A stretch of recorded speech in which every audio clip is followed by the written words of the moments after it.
मी 28 वर्ष इतिहास शिकवलेला आहे. मी पाठ्यपुस्तक मंडळ जे आहे महाराष्ट्राचं त्याच्यामध्ये 5 वर्ष संपादक मंडळाचा सदस्य होतो आणि कोणतीही गोष्ट पुराव्याशिवाय बोलू नये हे मला तिथं मी शिकलो. त्याच्या आधी पण, कारण इतिहासाचा विद्यार्थी आहे मी. या ठिकाणी अनेक संतांना आपला जीव गमवावा लागला. ज्ञानेश्वराचं काय झालं तुम्हाला माहिती आहे.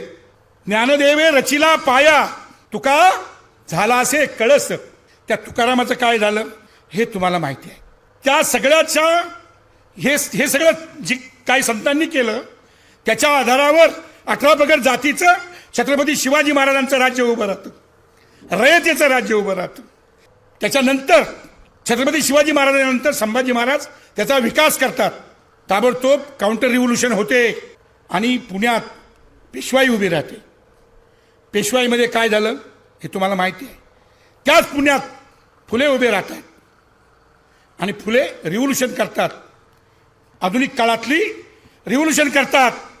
बाबासाहेब त्याचा कळस म्हणून संविधान लिहितात आणि बाबासाहेबांच्या मृत्यूनंतर 70 वर्ष झाली.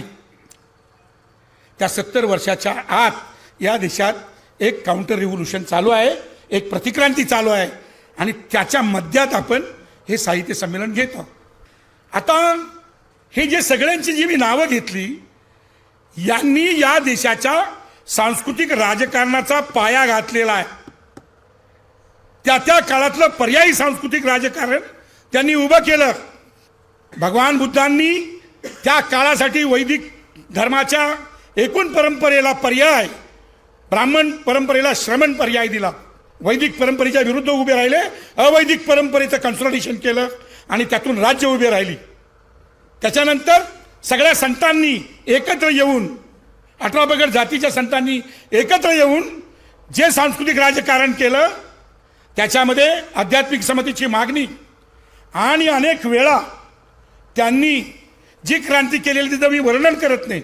निरंजन तुम्हाला चांगलं माहिती आहे तुला की संतांनी जे विद्रोह केलेला आहे तो इतका अबोल, म्हणजे बोलले नाहीत. काय शिवाजी महाराजांचं तेच आहे, त्यांनी अजिबात कुठं भाषण दिलं नाही की याव करेंगा त्याव करेंगा ऐसा करेंगा, काय नाही, डायरेक्ट केलंच. हां ते बघा, ते जाती वस्तीबद्दल काय बोलले नाहीत. पण अनेक किल्ल्यांचे जे सरदार आहेत ते मार जमातीचे सरदार पण त्यांनी दिले. बॉम्ब केली का, आम्ही केलं बोलले नाहीत. सती जायची प्रथा होती की नाही? जिजाऊंना सती जाऊ दिलं का? मासाहेबांना सती जाऊ दिलं? मोडलं ना. शूद्रांनी शिकायचं नाही, म्हणजे एकाच वर्गाने शिकायचं, बाकीच्यांनी शिकायचं नाही. तर ते संभाजी महाराजांना शिकवलं की नाही? त्यांनी ग्रंथ लिहिले की नाही? शिकवलं ना. मनुस्मृतीच्या विरोधात उभे राहिले शिवाजी महाराज, कारण संतांनी ती भूमी तयार केली होती सांस्कृतिक राजकारण. त्याच्या पायावर हे रयतेचं राज्य उभं राहिलं. महात्मा ज्योतिराव फुल्यांनी मागे सांगितलं मी, नाव्यांचा संप घडवून आणला. ते सांस्कृतिक राजकारणाचा पाया आहे तिथे. ते सांस्कृतिक राजकारण केलं महात्मा फुल्यांनी.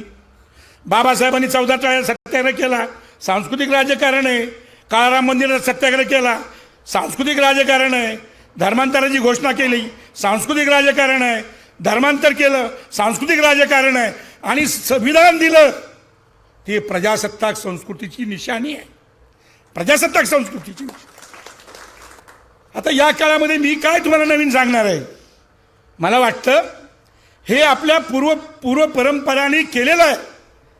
आता फक्त आजचा काळ ओळखणं हे आपल्याला समजून घेतलं पाहिजे.